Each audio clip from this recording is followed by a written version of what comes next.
Как АПСС, пианидом и мечом прежде.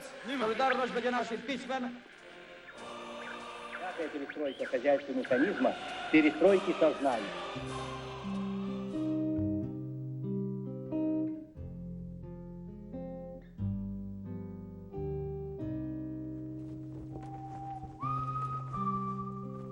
It's the end.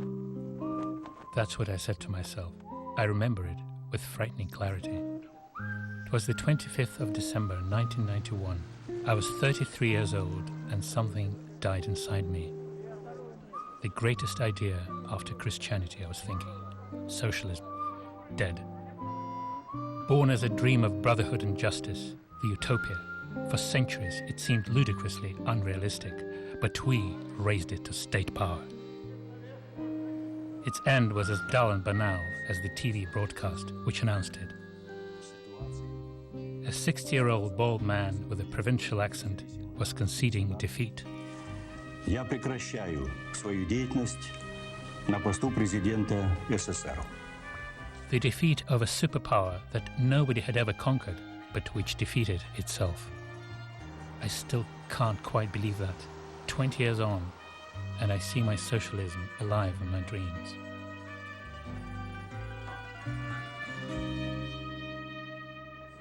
But when I wake, I do not whimper.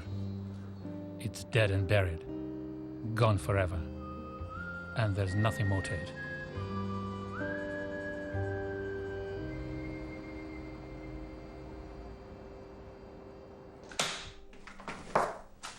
No, Dad. There is more to it. You want to forget that system you lived in? I decided to study history because I thought it should not be forgotten. All the terrible things we know about it. Slave labor, mass murders, Stalin, the Gulag. In your time still, dissidents were tortured in psychiatric hospitals. People shot while escaping from the workers' paradise. And a whole nation lied to about the disaster of Chernobyl. You were not around very much in the 80s when I was growing up. You said you couldn't stay with us in the West as you wanted to give socialism back home a chance. You told me that the Soviet Union would last forever. Now I want to know, how come this empire, the biggest in world history, with all its satellite nations, all its armies and security services, surrendered without a shot? Why and how it happened?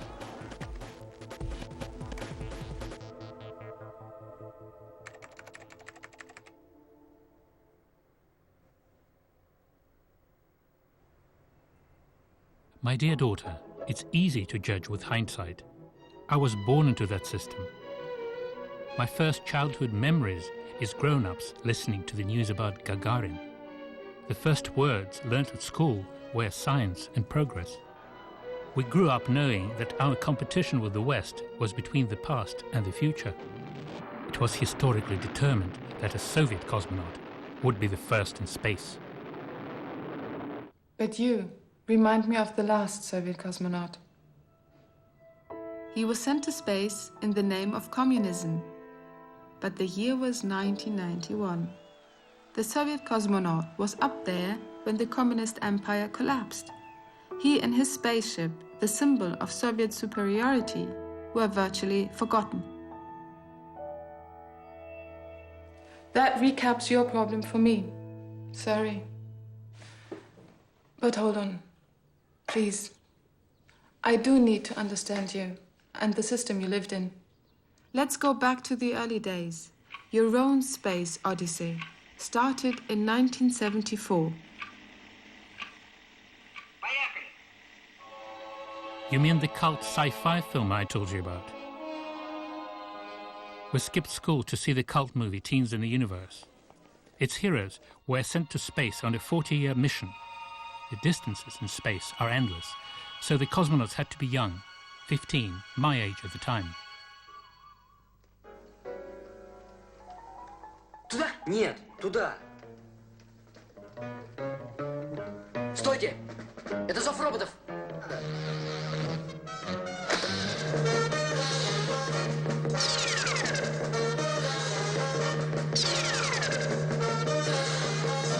But it isn't just about the cult of space. Evil robots on a strange planet are trying to make our peers totally happy. Сейчас вы будете направлены на пункт осчастливливания. Фиксирую к ликвидации склонность к состраданию, склонность к совести, аппендицит, чувство неудовлетворенности собой, склонность к доброте, склонность к любви. This forced happiness reminds me of something. Of pamphlets on socialism, maybe. Maybe. It showed that our socialism allowed irony about itself. But how clear was that irony at the time? On the 12th of June 1975, you wrote, "High school is over. We'll celebrate all night. Tomorrow I'll set out to work on my future. It looks wonderful. I'm full of energy, and I live in the biggest and most powerful country on earth." 1975. In 1975, the Soviet Union is at the peak of its power. Almost half of the planet is under communist influence. The Soviet leader, Brezhnev, seems to be the most powerful man on earth. The other superpower is defeated in Vietnam and loses moral credibility after the Watergate scandal. The US and the USSR targeted each other with hundreds of deadly missiles, but each cared to send a rocket for one great gesture in space, the Apollo Soyuz mission.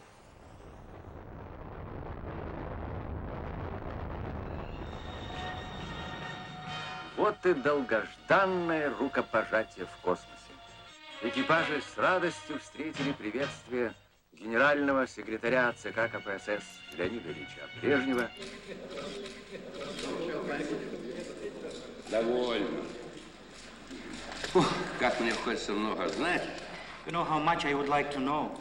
Как вы там летали. How you were there all the way flying. Как вы там кувыркались. How you were just going ups and downs. Что вы там смотрели. To know what you saw there. И какими мы смешными выглядим перед вами, когда вы там вверху. And how funny we look down there when you're all the way up. Наверное, такие чижики. Probably we look like, you know, like those small birds. Ваши вышли на Луну, а будущее сулит, я пока не знаю что. Я увидел Брежнева в Завидово. Там группа спичрайтеров готовили какой-то очередной доклад для него. Anatoly Sergeyevich Chernayev is a former speechwriter for the Soviet leader Leonid Brezhnev. Мы сочиняли, каждый свой раздел, и потом каждый этот раздел зачитывал. Брежнев сидел, слушал, курил, иногда замечания бросал, иногда что-то предлагал делать, но, в общем-то, мало вмешивался. И однажды, да, так сказал, что не делайте из меня теоретика. Брежнев искренне верил в необходимость сохранения мира.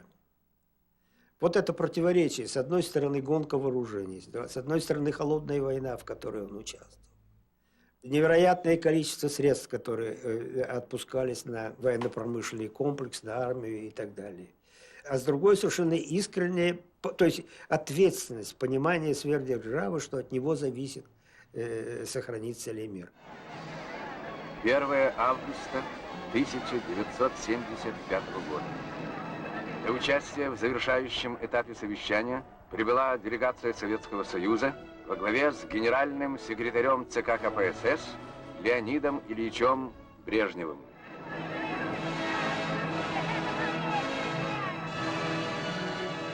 I wanted to study international politics. The Helsinki Conference on Security and Cooperation in Europe, attended by the leaders of 35 countries, was a unique opportunity to study the exciting dynamics of our competition with the West. After all those smiles and handshakes happened in the middle of the Cold War.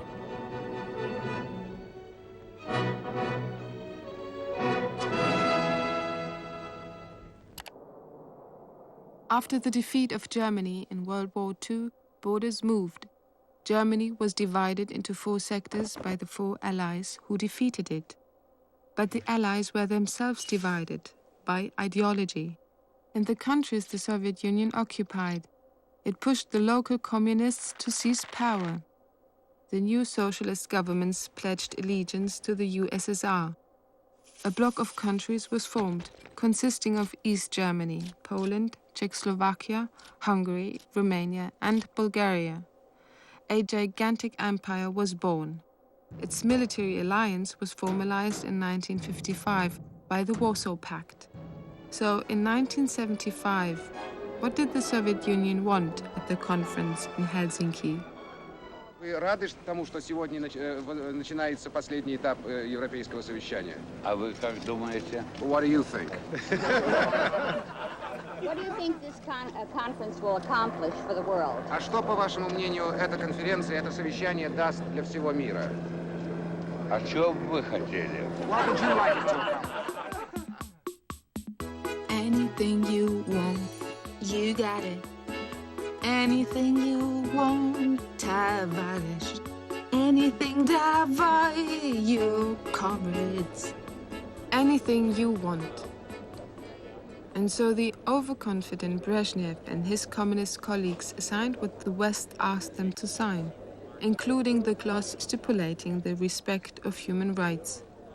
This provision in the basket 3 of the conference's final acts looked like a trivial concession in the bargaining about the partition of the continent.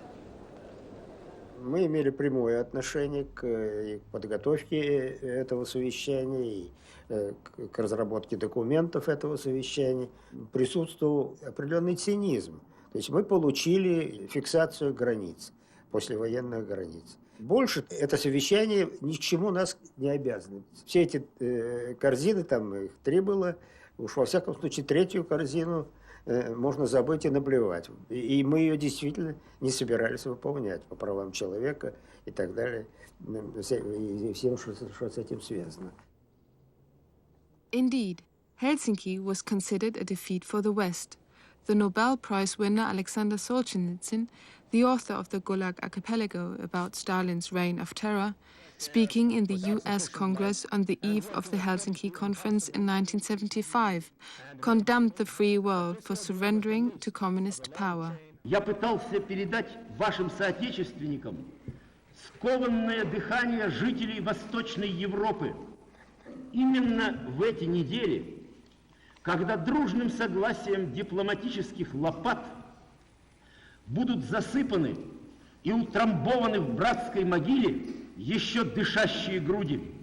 Я пытался прорвать эту стену бедственного незнания или беспечной надменности. Я помню, что в международном отделе мы своей большой победой считали то, что удалось добиться политической легитимации раздела Европы и советского господства над ее восточной частью. Andrei Grachev is a former leading member of the International Department of the Party's Central Committee. Некоторые вообще в этом акте видели форму начинающейся финляндизации Западной Европы, которая как бы переходила под такое политическое покровительство Советского Союза, уже неоспариваемое. The term Finlandization means the Soviet influence in capitalist countries. Finland, with its 1,000 kilometers of border with the USSR, was forced to respect Soviet interests. The Eastern Bloc tried the same intimidation tactics wherever it could in the West, and it was an important symbol that in Finland, 30 years after the defeat of Nazi Germany, all Western nations solemnly recognized the borders of their communist world as inviolable, including such an ugly one as this. Even I'm old enough to remember it. The communist countries had an ideology to justify it. It looked like a cult. And you often mentioned it, the great victory over fascism.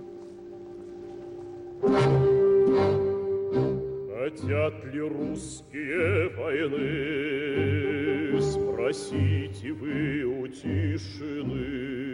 The Great Patriotic War, our great victory, a huge sacrifice of our people. Our most outstanding works of art are dedicated to that war.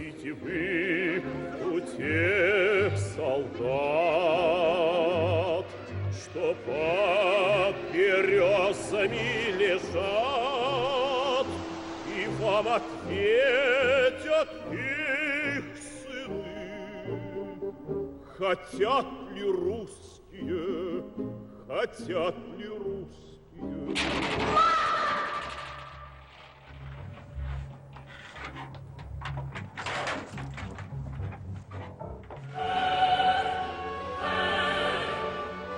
Okay, I understand.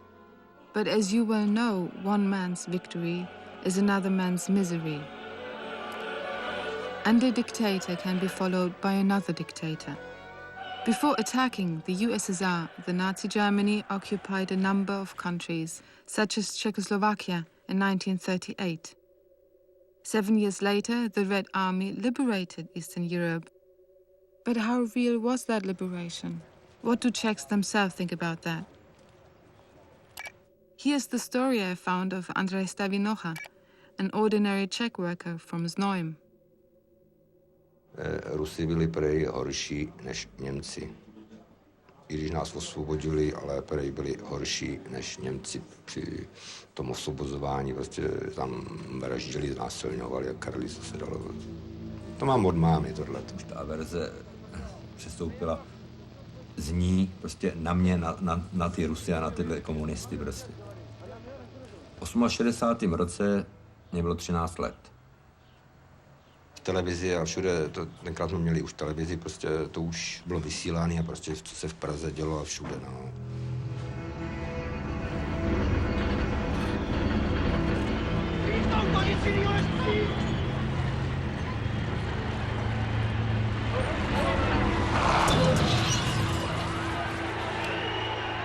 Každý výročí tohleto 21. srpna, každý rok prostě se o tom povídalo.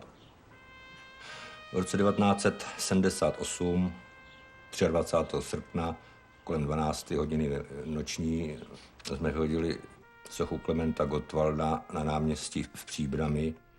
To náměstí se jmenovalo náměstí Velké říjnové socialistické revoluce. Klement Gottwald was the founder of the Communist Party in Czechoslovakia, who died in 1953, at the same time as his good friend Joseph Stalin. Gottwald got his own mausoleum, but the embalmment failed, and his mummy fell apart. Já jsem dělal v podzemí na uranových dolech. Dělal jsem tam lamače, tudíž jsem měl přístup k výbušnině, no. Já jsem prakticky pod něj dal 20 kg trhaviny, zhruba tak. Odpaloval jsem to nakrátko, 12-vteřinový zpožďovač, palník na 4,5 voltovou baterii. Já jsem za těch 12 vteřin stačil doběhnout k té kašně tady a ozvala se detonace. Rachot, skel.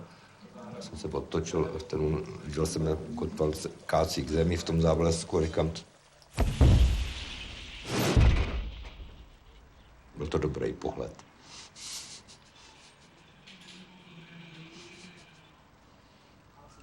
Policajti, estebáci tápali 7 dní. Prostě na nic nepřišli, než ten třetí, ten Jaroslav Týsl, co nás udal, ten se šel přiznat jako na policii, no a udal nás. On tenkrát dostal vlastně jenom rok. Já, když jsem šel po těch 9 letech, no, takže jsem zjistil, že Týsl už byl mrtvej. No, on se otrávil vlastně, on si pustil plyn, ten, co nás udal, no. Tohle je kousek Gottwalda. To je kousek jeho nohy. Jsem dostal od svého kamaráda, který se mnou dělal před výkonem trestu ještě. Že povídá mi, ty jsi to zaplatil, tak si to vem. A odseděl prostě. But what could one achieve with such an isolated and desperate protest? Jinak v životě, jako takovém životě, jako osobním, já se spíš ze vším snažil poprat nebo srovnat s tím prostě, abych toho pak litoval, jako že bych, já jsem, to ne. To ne.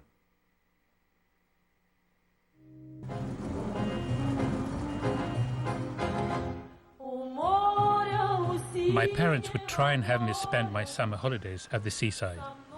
In 1968, when I was 10, we went to Yevpatoria in the Crimea. One evening, when the sun was setting and the beach slowly deserted, I heard my dad telling my mum something bad about some events in Czechoslovakia. For the first time, I heard the expression the Warsaw Pact. Warsaw, even if I knew that Prague was the capital of Czechoslovakia. My parents were no dissidents, but they seemed troubled by our tanks rolling into Prague. Generally, the Soviet people thought their system was inherently peaceful and aggression came from the capitalist world. In 1968, my parents had to admit that our government had used force. But not all communist governments in Europe agreed with ours.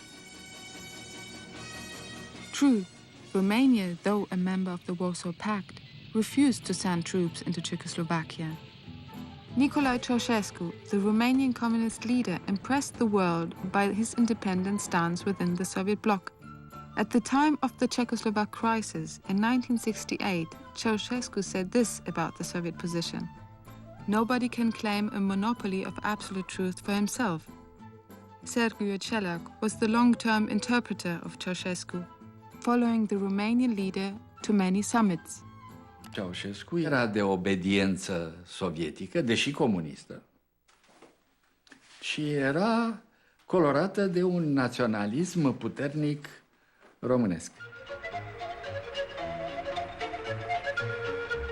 Aceasta și explică faptul că după poziția adoptată de România în urma intervenției majorității statelor Tratatului de la Varșovia în Ceoslovacia, în august 1968, poziția destul de curajoasă adoptată de Ceausescu declanșat un val de înscrieri în Partidul Comunist din partea unor elite intelectuale care până atunci refuzaseră înregimentarea. Ceausescu era un interlocutor destul de interesant pentru omologii săi din țările occidentale, inclusiv, de pildă, din Statele Unite ale Americii, Franța, Germania. Cred că Ceausescu, ca persoană, avea o anumită fascinație față de ideea de monarhie. Și de aceea cred că a și insistat foarte mult, atunci în 1978, pentru ca vizita lui în Marea Britanie să aibă caracter de stat, cu caleașcă, cu cai, cu escortă, pentru că avea o predispoziție, un gust pentru fast și panaș.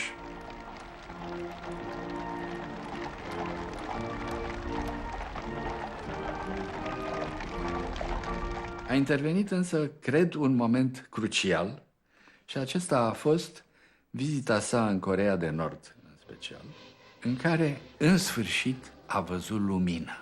Asta este comunismul adevărat. Înregimentare totală. O țară funcționează ca o cazarmă și toată lumea iubește, declarativ, conducătorul.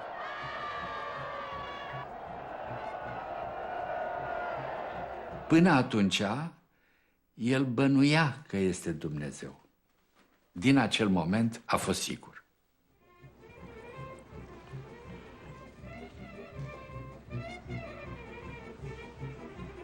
Ceausescu may have believed he was God, but did anyone else believe he was? We in the Soviet Union had Brezhnev, who too was made into some kind of demi-deity. But it was a ridiculous, not a frightening one. Even if they were not the dictators of the more brutal type, the dictatorships those equally faceless men presided over were pretty real. Ordinary citizens had colorful features in common. Compare the experiences of the Slovak musician Michal, the former Romanian student Paul, and the Polish worker Maciej.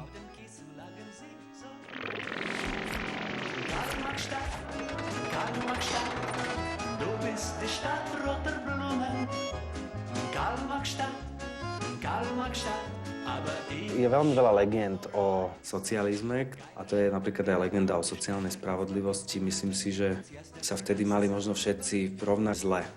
systém hlásal, ako rastie životná úroveň a popri tom nebol v obchodoch toaletný papier.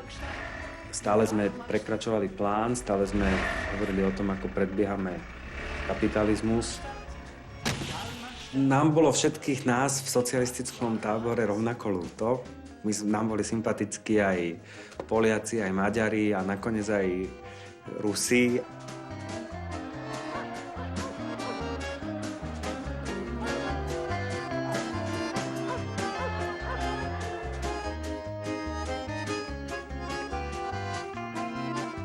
The former Romanian student Paul. De exemplu, sub mine era un magazin de produse din carne, o măcelărie.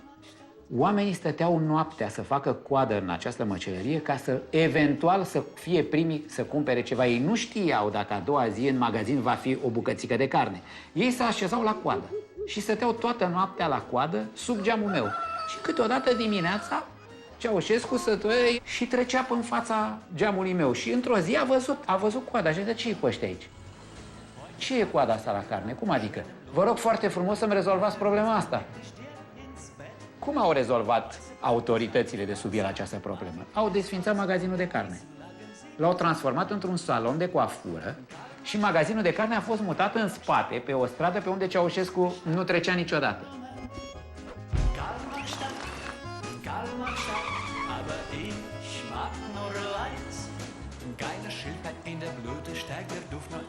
I'm the Polish worker, Maciej. Po prostu ludzie zasmakowali, zapragnęli czegoś innego. No i po prostu możliwość, już mówię, zakupów tego, co jest naprawdę potrzebne. A nie na siłę, bo było wprowadzone pewnego rodzaju takie ulgi. I jedno z nich to na przykład były kredyty dla młodych małżeństw. I mogli na przykład kupić na raty meble, ale tylko te konkretne meble. Albo jakiś tam sprzęt AGD, konkretną pralkę, nic innego, tylko to mogli kupić. No i też zrobił się wtedy taki jakby wtórny rynek. Kupował co było akurat niedostępne w tym momencie i się wymieniało.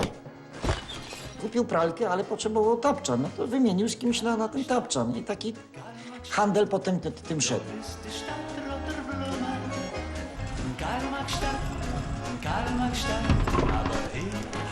But why? Why did it have to come to such a ridiculous empty shelves economy? And that in an empire which was able to send men into space? Mit der Bildung des sozialistischen Lagers haben wir, glaube ich, einen großen Fehler gemacht. Wir haben einen sozialistischen Markt gebildet. Here's Dr. Herbert Richter, for 35 years the director of the world's biggest brown coal plant. Wir haben einen inneren eigenen Markt aufgebaut, der sich selber versorgte, sich selber beschäftigte, der keinen Maßstab nach außen hatte. Man hat sich noch gefreut, dass man ein eigenes Lager hat und dass man den ersten Sputnik oben hat, den ersten Kosmonauten. Aber auf der wirklichen Stelle, wo man die Schlacht schlägt, in der Wirtschaft, dort hat man die Vernachlässigung begangen.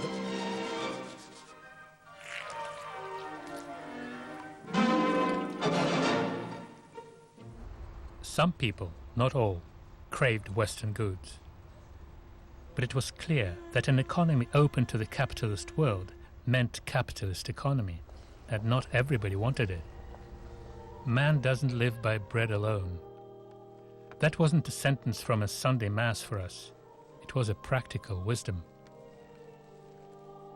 Была коммунистическая идеология, она достаточно сильная была. Идеология была, чтобы воспитать хорошего, правильного, здорового члена общества. Father Parkiev, Armenian Archbishop from Nagorny Karabakh. Он должен быть честным, должен быть здоровый, должен быть добрый, должен быть справедливым, должен быть трудолюбивым, должен быть патриотом. Все это очень хорошо. И надо было работать, честно зарабатывать свой кусок хлеба. Все это было очень хорошо.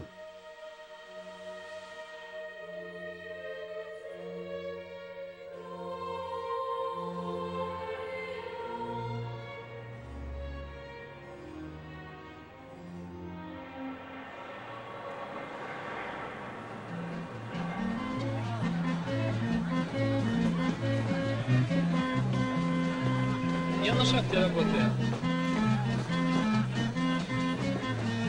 Как большинство проходит.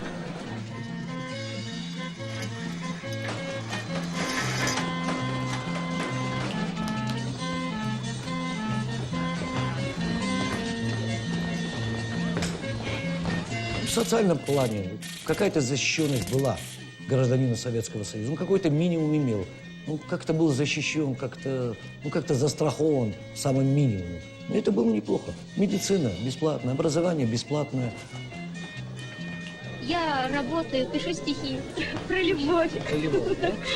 Ну, я в свободное свое время стараюсь как можно больше своего времени уделить лыжам.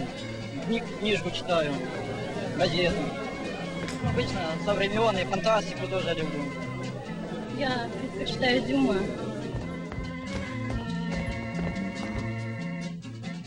Свободное время, как говорил Карл Маркс, это мерило духовного богатства общества. Communism functioned for some, not for all, as it was supposed to do. Beside the workers, there was intelligentsia, sharp, smart, and sometimes cynical. По крайней мере, в Москве только, как мы называли их, полные дебилы, значит, занимались там ленинской теорией революции. То есть это было удел для неудачников. Alexander Tsipko, a former professor of Marxist-Leninist theory. Такая была хитрость. Значит, якобы формально быть связанным с марксизмом, но брать от марксизма все, то, что противоречит главному. Теорию революции, диктатуры пролетариата. Ковыряюсь тут с одним докладом. И, кстати, этим мы ничем не отличались от стран Восточной Европы. Ну, а с другой стороны, ты живешь в рамках советской системы. И вот дилемма. Ты, значит, стоишь на гуманистических позициях, уже ты не веришь вообще в эту всю неизбежность победы коммунизма, всю эту теорию классовой борьбы, что это передовой общественный строй, и ты должен жить. And live in it one could. It was a unique civilization that communism produced, perhaps without intending to.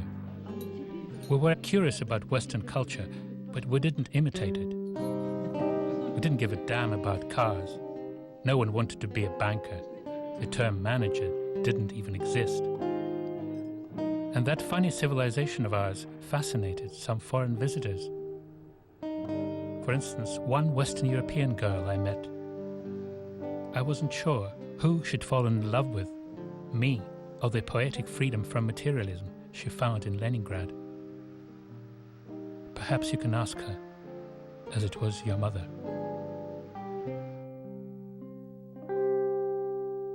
I might. But not everybody had such a romantic vision of Soviet society. For example, Alexander Patrabinek, a member of the Moscow-Helsinki group, which observed the government's compliance with Helsinki human rights provisions. Люди могли жить более-менее своей жизнью. Это не значит, что они были совершенно свободны. Но они, скажем, могли рассказать анекдот, и значит, что их за это не посадят. То есть, если, например, при Сталине анекдот, это 10 лет лагерей, да, если донесли, то при Брежневе рассказал анекдот, донесли, ну, ухмыльнулись там, в лучшем случае обсудили на комсомольском или партийном собрании, в самом худшем случае. То есть людям было позволено много больше. Но при этом люди, которые пытались не просто рассказать анекдот, и даже не просто прочитать книжку для другому, а которые противостояли этой системе, подвергались самым настоящим репрессиям. Это был террор, просто террор был ограничен узким количеством людей. И к ним применялись все, что система наработала за эти десятилетия. И многие погибали в лагерях.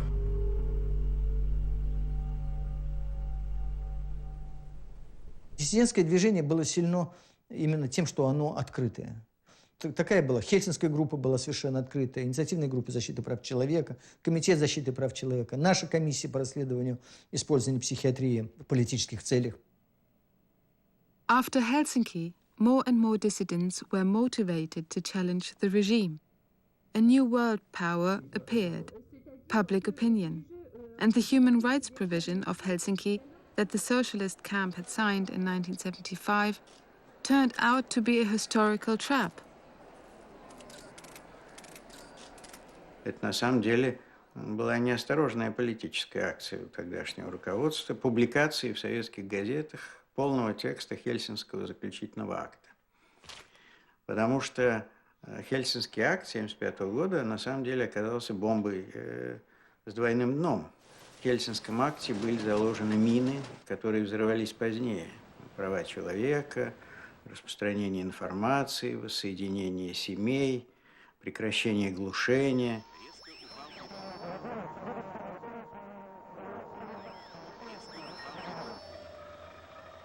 Я решил написать книгу об использовании психиатрии в политических целях. Я был медик, я медик по основному образованию. Я несколько лет собирал материалы. Я в 1976 году ездил в Могилев, в психиатрическую больницу, к Михаилу Кукабаке. И его посадили в психиатрическую больницу за то, что он давал своим товарищам по общежитию читать Всеобщую декларацию прав человека. Я приехал, передачу привез, и говорил с заместителем главного врача по лечебной части. Я его спрашиваю: вы знаете, за что посадили Михаилу Кукабаку? Ну, он говорит, он же больной, он что-то сделал, что-то неправильно сделал. Я говорю, он раздавал Всеобщую декларацию прав человека. Ну вот видите, говорит, правильно, я же говорил. Понимаете? То есть он считает, что это действительно повод для, как минимум, повод для госпитализации. Using psychiatry to persecute dissidents is clearly wrong. But can we be sure that psychiatrists always realize that someone who behaved abnormally for political reasons, in today's definition, was in fact normal? Psychiatrists were mostly ordinary people of their time. The communist system looked set to live forever, and people who did not fit may well have seemed in need of help to survive in that system.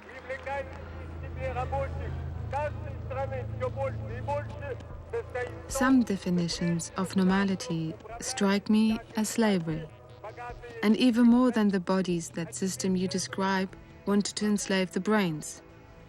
For his account of the psychiatric practices in the USSR, Patrabinek was arrested and jailed, but they didn't get his brain. Я просто знал, что меня арестуют в аппарате КГБ. Они делают свою работу. Вот у них есть приказ разработать такого-то человека, собрать на него информацию, собрать свидетельство о его преступной деятельности и посадить в аппарате КГБ. Понимали, как на человека надо воздействовать. Когда со следователем беседуешь через стол, да, допрос, надо решить для себя две вещи. Во-первых, напротив тебя сидит не человек. Ты с ним можешь быть невежливый, ты не должен его слушать, ты не должен вестись на его приятные разговоры, на его предложение закурить, взять шоколадку или выпить коньяка.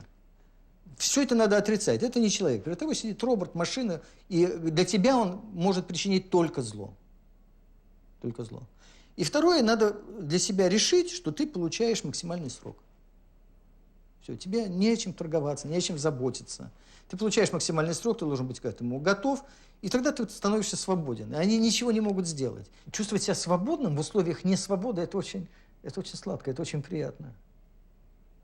Они могут, знаете, надавить на вот семья, там, родители. Александр Исаевич Солженицын сделал заявление о том, что они могут убить всех его, всю его семью, и его детей. А у него как раз дети родились, тогда он был маленький. И что это не поможет, что его этим не возьмешь, не сломаешь. Is being ready to sacrifice one's own children moral? Not by the standards of most people today. Nowadays, few would identify with Abraham's readiness to sacrifice his son for an abstract cause. Look who's talking. Wasn't your cause more important than the interests of those close to you?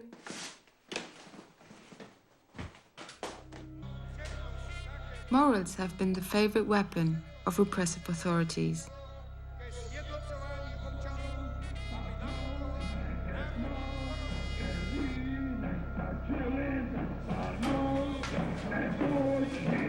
Underground culture was not moral enough for communists, so you didn't even have to be a hero to be targeted by the regime.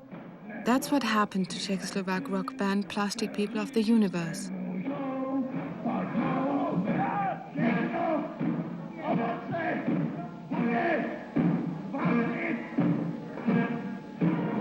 Bratislav Brabanek, a veteran rock musician, the irreplaceable star of the plastic people of the universe.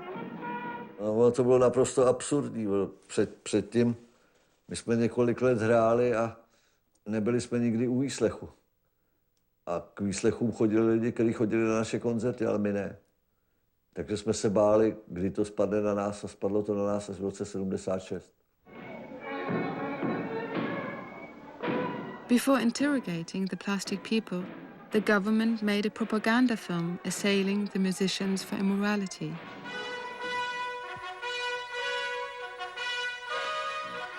V podzemních sklepích, na popkoncertech a rockfestivalech akustické narkotikum boří a otřásá i zákony států. V bezvýchodném buržoazním světě je to snad určitý druh úniku od hrozných sociálních a pracovních podmínek mladých, ale od čeho utíkají tady, co chtějí bourat u nás. Vystudovaný filozof Ivan Jirous, přezdívaný Magor, v Mžiku sepsal nové nekonformní dílko. Bratři a sestry, buďte volní. Volný v lásce i sexu. Odejte svou duši ďáblu. Nebojte se LSD. Bratři a sestry, pijte a radujte se. Dopřáváme hudbě, i té ze západu. Jen podle západní propagandy tančit nebudeme. Ani podle odpadlíků. To určitě ne. Nikdy.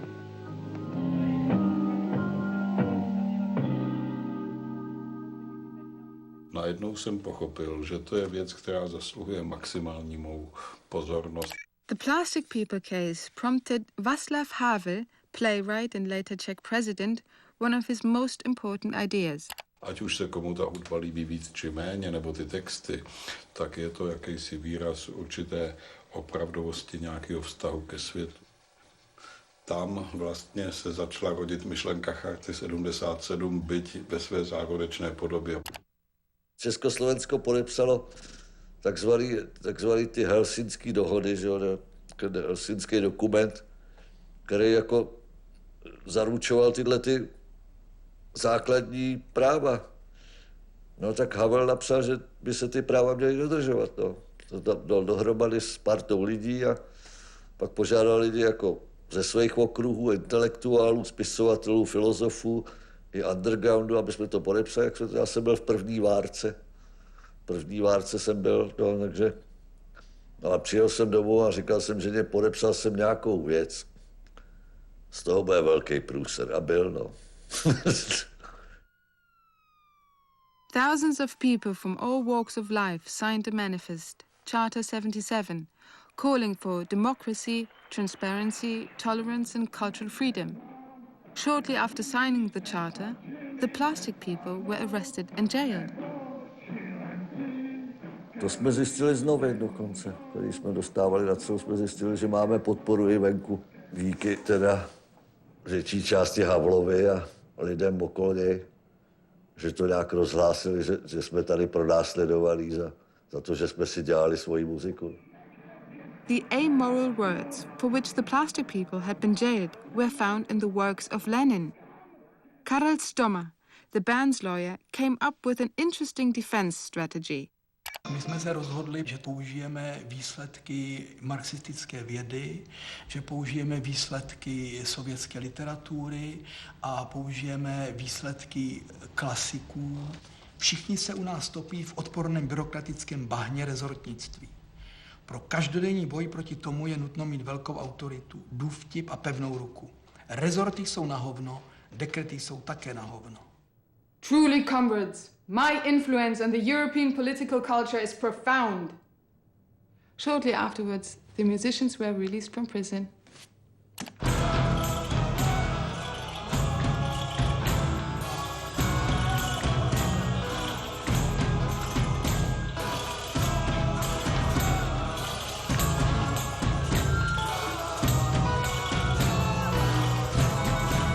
Мы не связывали свое будущее и наше благо духовные свободы с Западом. Мы связывали с теми переменами, которые уже происходили в странах Восточной Европы, и, как ни странно, мы взаимно подталкивали вот этот процесс морального духовного освобождения друг друга.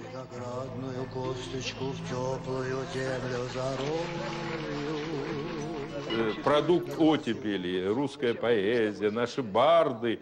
Меня поразило. Я появился в польской компании в 1978 году. Это были аспиранты, которые там слушали Высоцкого или Акуджаву, и на их пленках, и на магнитофонах было все то, чем жили мы здесь.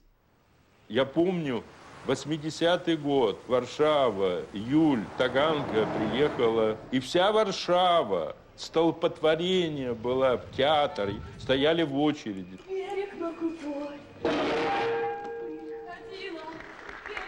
Это был такой праздник духовный. Vladimir Vysotsky, poet, singer, actor. Still a child, I heard his songs on your tape recorder. The rebellious energy of his voice is unforgettable. Гул затих. Я вышел на подмост.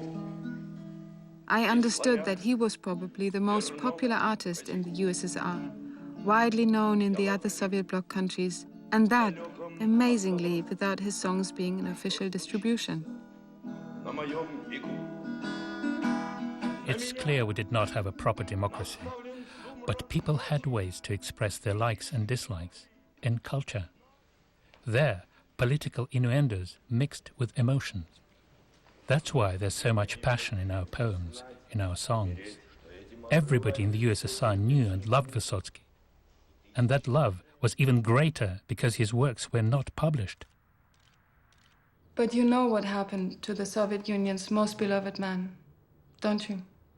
Рвусь из сил, из всех сухожилий, но сегодня опять как вчера обложили меня, обложили, гонят весело на номера и заели, хлопочут двустволки, там охотники прячутся в тень, на снегу кувыркаются волки, превратившись в живую мишень. Non, c'était pas quelqu'un qui criait à bas Brezhnev à l'époque. Marina Vladi, a famous French actress, married Vladimir Vysotsky in 1969. Mais la chasse au loup, c'est un symbole. Quand on est entouré de petits drapeaux rouges et qu'on saute malgré tout vers la liberté avec les chasseurs qui restent comme des cons avec leurs fusils et qui peuvent pas tuer le loup qui s'échappe, écoutez, c'est quand même un symbole qui est très clair. Идет охота на волков, идет охота на серых хищников, матерых и щенков. Кричат загонщики и лают псы до работы, кровь на снегу и пятна красные флажков. Et en plus, il avait une popularité telle qu'ils avaient peur de lui, tout simplement. Quand on vous interdit un concert au moment où vous sortez sur scène et que vous savez qu'il y a 1300 ou 1500 personnes qui vous attendent dans une salle, et qu'il y a un mec du KGB qui sort et qui dit « Vysotsky est malade, il ne chantera pas ce soir. » Et hop. Mais vous imaginez ce que c'est pour un artiste? Et un poète, en plus. Vous imaginez ce poète qui n'a jamais vu une ligne de ses vers édités? Jamais. Вот в чем вопрос. Достойно терпеть безропотно позор судьбы. Или нужно оказать сопротивление, восстать, вооружиться, победить или погибнуть, умереть, уснуть. И знать, что этим обрываешь цепь сердечных мук и тысячи лишений, присущих телу. Это ли не цель, что всем желанно? Умереть, On m'a téléphoné à 4 heures du matin. Et quelqu'un a pris le téléphone, une voix d'homme qui m'a dit « Volodya umir ». Et c'est tout. Volodya est mort. Et ils ont raccroché. Over 1 million people on the streets of Moscow. That was an unheard number for a non-permitted gathering in a communist state.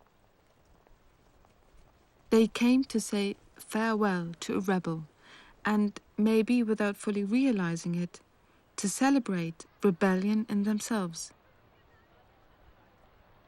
Drunk on its victories, communism didn't see the first signs of the coming earthquake. Но здесь мы на воле, ведь это наш мир. Свихнулись мы, что ли, всплывать в минном поле? А ну без истерик! Мы врежемся в берег, сказал командир. Спасите наши души, мы бредим от удушья. Спасите наши души, спешите к нам, услышьте нас на суше. Наш зов все глуше, глуше, и ужас режет души напополам.